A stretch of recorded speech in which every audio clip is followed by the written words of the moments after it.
Do you remember where you were? The summer you left your teenage years behind and turned 20. Well, I was working as a laborer in my hometown in northern Quebec, trying to make enough money to get back into law school.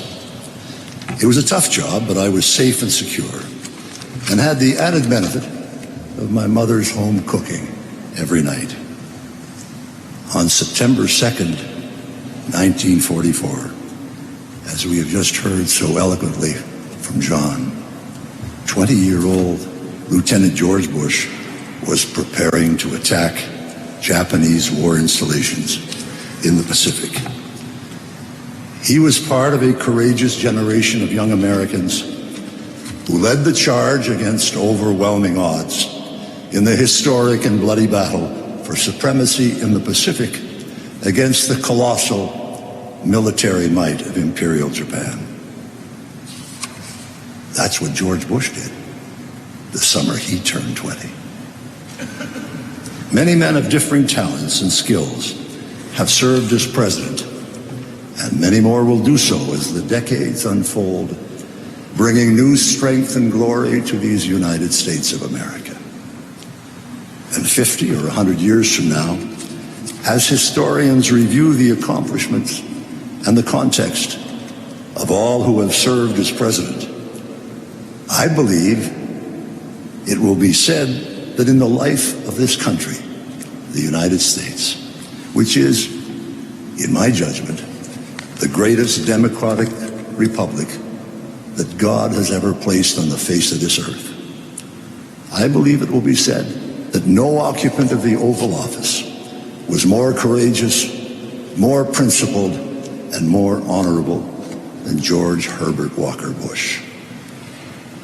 George Bush was a man of high accomplishment, but he also had a delightful sense of humor and was a lot of fun.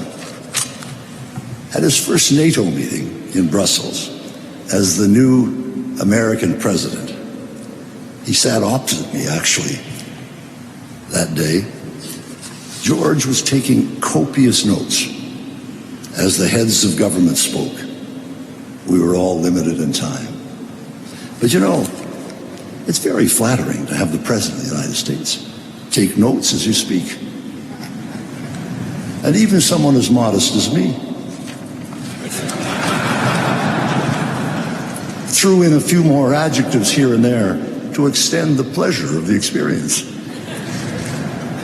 After President Mitterrand, Prime Minister Thatcher, and Chancellor Kohl had spoken, it was the turn of the Prime Minister of Iceland, who, as President Bush continued to write, went on and on and on and on, ending only when the Secretary General of NATO firmly decreed a coffee break. George put down his pen, walked over to me and said, "Brian, I've just learned the fundamental principle of international affairs." I said, "What's that, George?" He said, "The smaller the country, the longer the speech."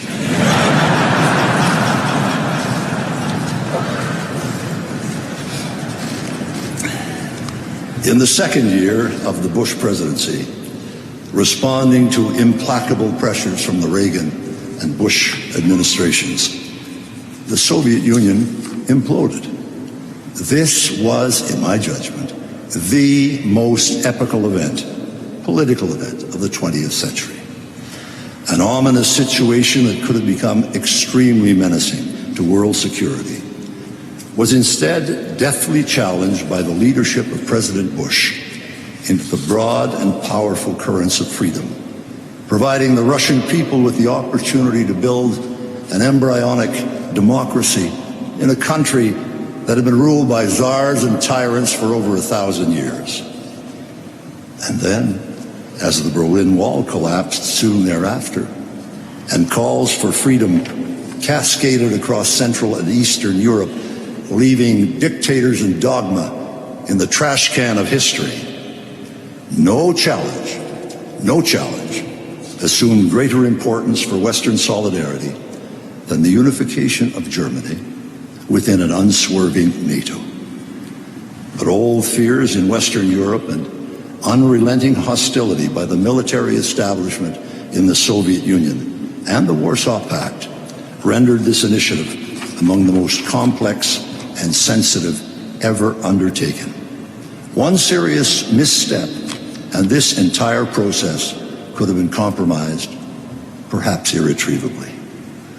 There's obviously no more knowledgeable or competent judge of what really happened at this most vital juncture of the 20th century than Chancellor Helmut Kohl of Germany.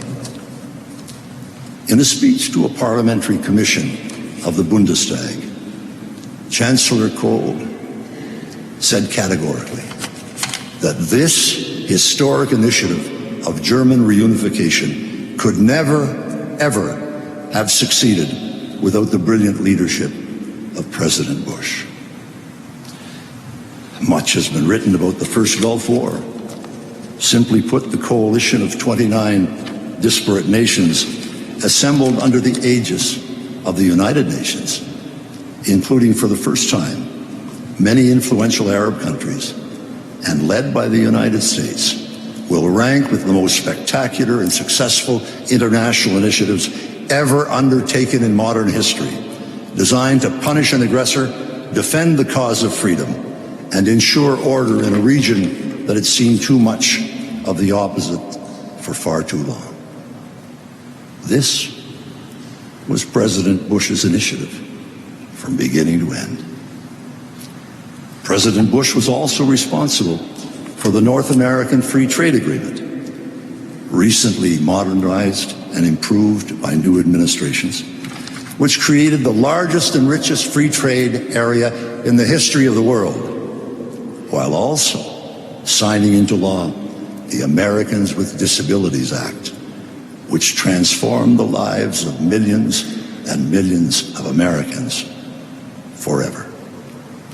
President Bush's decision to go forward with strong environmental legislation, including the Clean Air Act, that resulted in the Acid Rain Accord with Canada, is a splendid gift to future generations of Americans and Canadians to savor in the air they breathe and the water they drink, and the forests they enjoy, and the lakes, rivers, and streams they cherish. There's a word for this. It's called leadership. Leadership.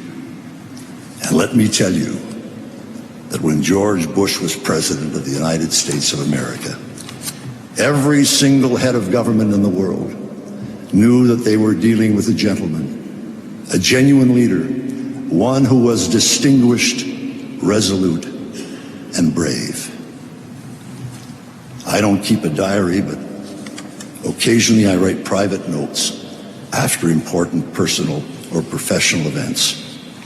One occurred at Walker's Point in Kennebunkport, Maine on September 2nd, 2001.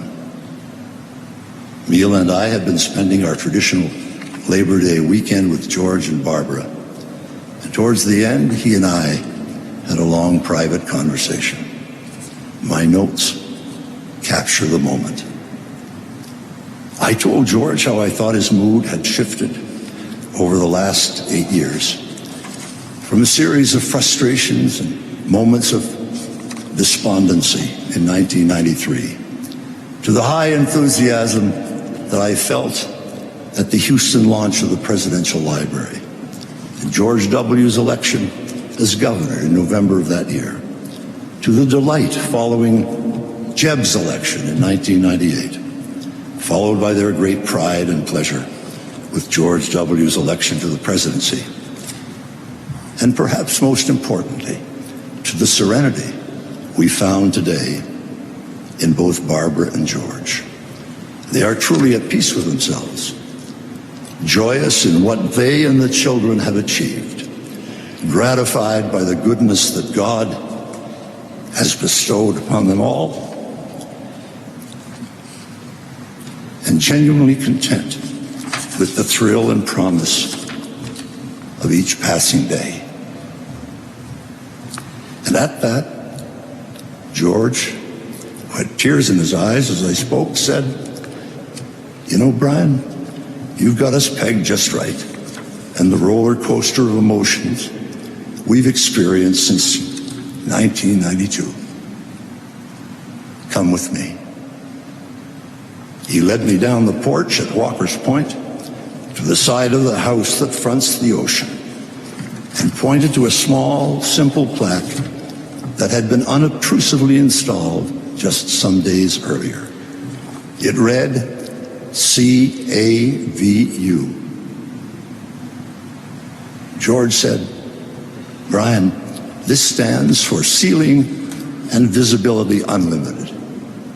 When I was a terrified 18 to 19-year-old pilot in the Pacific, those were the words we hoped to hear before takeoff. It meant perfect flying. And that's the way I feel about our life today. CAVU. Everything is perfect. Bar and I could not have asked for better lives. We are truly happy and truly at peace. As I looked over the waters of Walker's Point on that golden September afternoon in Maine, I was reminded of the lines, simple and true, that speak to the real nature of George Bush and his love of his wonderful family and precious surroundings. There are wooden ships, there are sailing ships, there are ships that sail the sea. But the best ships are friendships, and may they always be.